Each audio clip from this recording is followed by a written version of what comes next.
Hi, this is Lana with Psychosomatic Alchemy, and we're talking about spiritual teachers.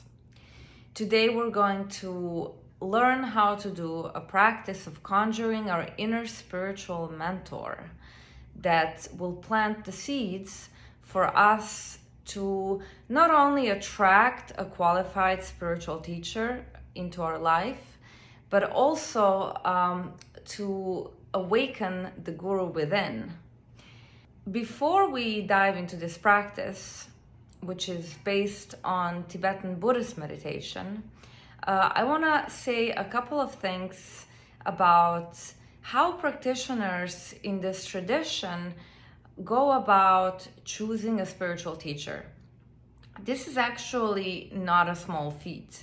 Traditionally, a student would select a teacher or a group of teachers and observe them for the period of no less than 12 years before they would take them as their guru and they would give themselves into the hands of the teacher.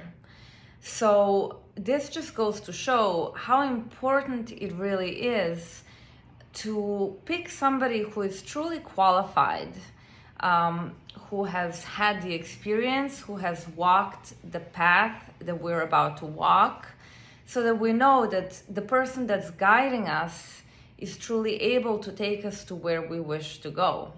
You have all heard a saying, when the student is ready, the teacher will come. So there is definitely something to be said about us being placed into a specific mindset and cultivating certain attitudes before we can attract the right kind of teacher. And this is why today's practice is really important. So in reality, anybody can teach us something. So that means that just about anyone or any situation can lead us to a greater understanding of ourselves. But we need to cultivate a certain kind of attitude in order to be able to extract the wisdom from any situation or any interaction. Furthermore, in Tibetan Buddhism, the lamas often talk about enemies being our precious teachers. Why is this the case? Well, if we're always surrounded by people who are completely supportive and gentle with us and always giving us praise, well, we're not really going to have a chance to witness parts of ourselves that are unrefined. When somebody shows up who triggers us, who gets on our nerves, who says unkind things to us, we very quickly get to witness our own reactions. We get to see just how patient we really are.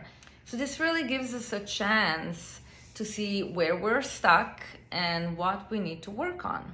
And also I want to point out, while anybody can be a teacher, we have to make a distinction between just a regular mentor, somebody we learn different things from or specific things from, and somebody who we consider sort of a spiritual guru, or somebody who is supposed to take us from where we are to the place of kind of greater refinement and spiritual growth.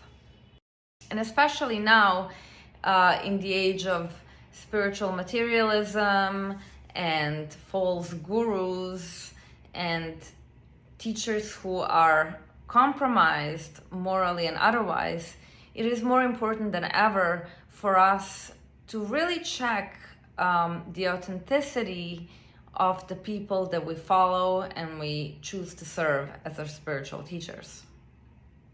So what are some qualities of a teacher? First of all, compassion. Somebody who is rooted in love and compassion is somebody who has clearly done the work, because if we think about it, it's very easy to be angry, to be triggered, to blame and guilt and pinpoint other people's faults. But to remain unmoved in one's ability to feel compassion, to be grounded in compassion, is something that's evident of somebody who has done a whole lot of work. People who are naturally more compassionate are also people who are more likely to be at peace, who are more likely to experience happiness. And this has been shown in research in neuroscience. So altruistic states of mind are associated with people who are happy and fulfilled. So what is one most important mark of a realized teacher? Humility. Why is that so? Because somebody who is truly realized is completely self-sufficient and complete in themselves. They don't need external validation. They don't need an army of followers. They don't need all your money in order to bestow their wisdom and their nectar of immortality. So if you see somebody who is boasting about how great they are and what great realizations they have, you better know that what you're dealing with is most likely an egomaniac, which is completely opposite of a realized, qualified spiritual teacher. Let's take an example. Let's look at the Dalai Lama, who is a spiritual teacher par excellence. He has spent a lifetime meditating and practicing spiritual disciplines from his tradition. He received teachings from the best lamas of all four lineages of Tibetan Buddhism. He excels in Tibetan Buddhist philosophy relative to nature of reality. I mean, he is just incredible. But when he's asked about his realizations, he always says the same thing.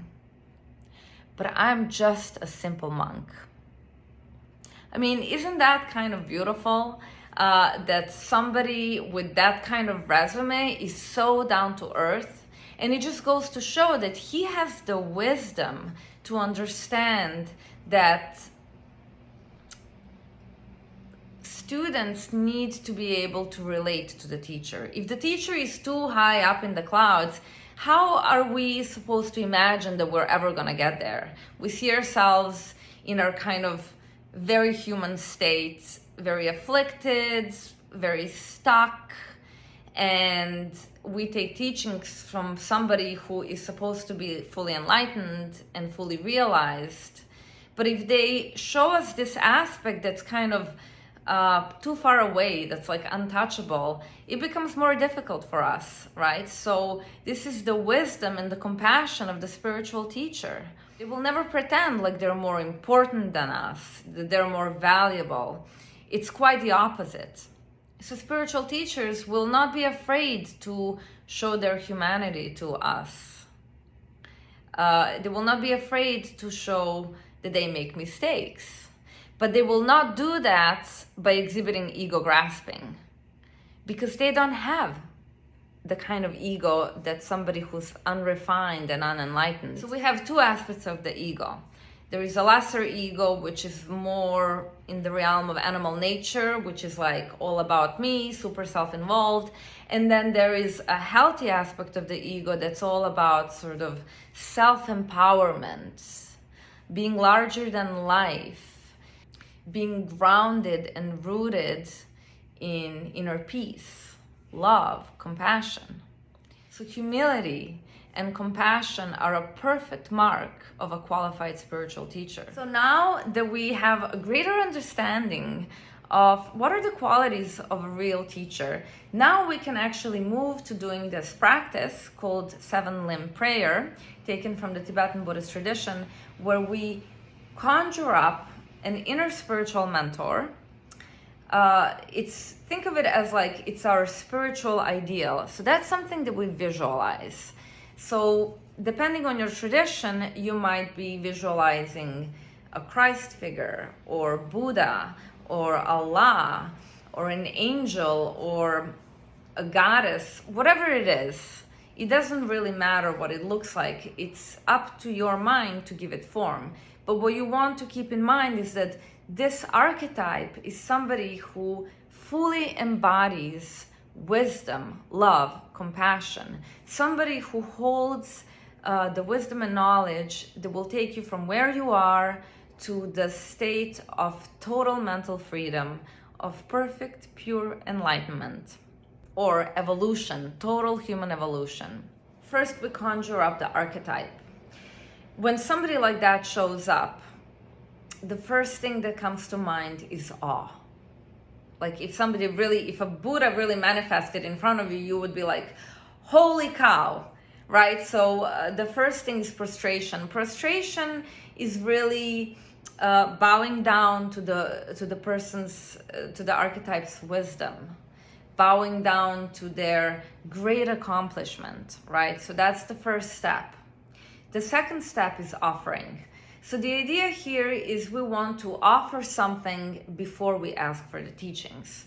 So we're visualizing making mountains and heaps of offerings of all the different pleasures of the senses, flowers, wonderful scents, beautiful sights, music, jewels. I mean, anything that's valuable for you, just visualize offering it to your teacher. Next step is confessing shortcomings. So why is this important? Number one, it puts us in a certain kind of receptive state. To be able to look at ourselves truthfully and to kind of assess our imperfections and mistakes, that's a really important step in any kind of spiritual work. So confessing our shortcomings and mistakes and kind of laying them out in front of our teacher makes us completely vulnerable and open.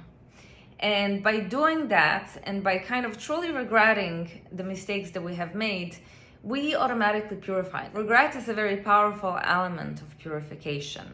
The next step is rejoicing. What are we rejoicing about? We rejoice for kindness, accomplishments, successes of all sentient beings. That includes our loved ones, our spiritual mentor, and of course, even our enemies. And finally, we rejoice for our own kindness and our own accomplishments. Why is this important? Rejoicing for others is an antidote to feeling jealousy. Jealousy is connected to ego grasping, and ego grasping is that which keeps us away from enlightenment, and it keeps us stuck in our sort of selfish human-animal state of mind. After rejoicing, the next step is to request the teachings. This is a really important step. We need to ask for that which we need. So we need to actively ask for teachings to come into our life. So we will ask our spiritual mentor to help us develop our mind so that first of all, we can recognize qualified teachers, and that we also develop the fortitude and capacity to turn difficult situations into teachings so that we may benefit from them. This is alchemy, transmuting problems into opportunities. The next step is requesting the teachers to stay with us. That means that, here we express that we need to rely on qualified teachers in order to grow. That's it. In Tibetan Buddhism, a practitioner, when they reach a certain level of realization, they can sort of depart into the bliss of nirvana. And the reason why this step is included in this practice is basically to ask our gurus not to go into nirvana, but to come back to this kind of imperfect world and to stay with us until we become self-sufficient enough to guide ourselves further. And the last step is to dedicate merit. Any activity we do to invest in our own evolution and spiritual growth is considered virtue. And anything that's virtuous needs to be dedicated so that we can grow the benefit. So this step is something that makes us get to our goal faster. If we take everything sort of positive about our life, anything good that we have ever done, and we think about it as, that's a fundamental building block to us reaching our highest aspirations, we strengthen our resolve, we strengthen our foundation of evolution. So this is basically the point of this step. We're gonna say, may all the merits that I have accumulated by doing this practice, and all the merits I have accumulated, throughout my entire life, may it all be dedicated to the purpose of me realizing my highest potential, becoming enlightened, not only for my own sake, but also for the sake of others. By doing this practice and by doing it daily, we basically communicate with our subconscious mind by visualizing that which we wish to attract.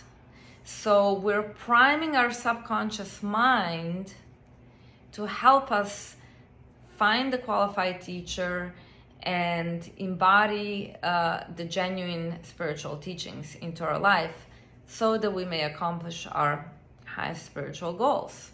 So I will list all of these steps in the comment section below, so you have an easy access to the instructions. And ideally you would do this practice every day. If you already have a spiritual practice, you would do this practice right before, let's say, meditation or anything else that you may be doing. A good time to do this practice is either first thing in the morning or right before you go to sleep. And I hope this helps bring some clarity and bring some good spiritual teachers and good spiritual teachings into your life.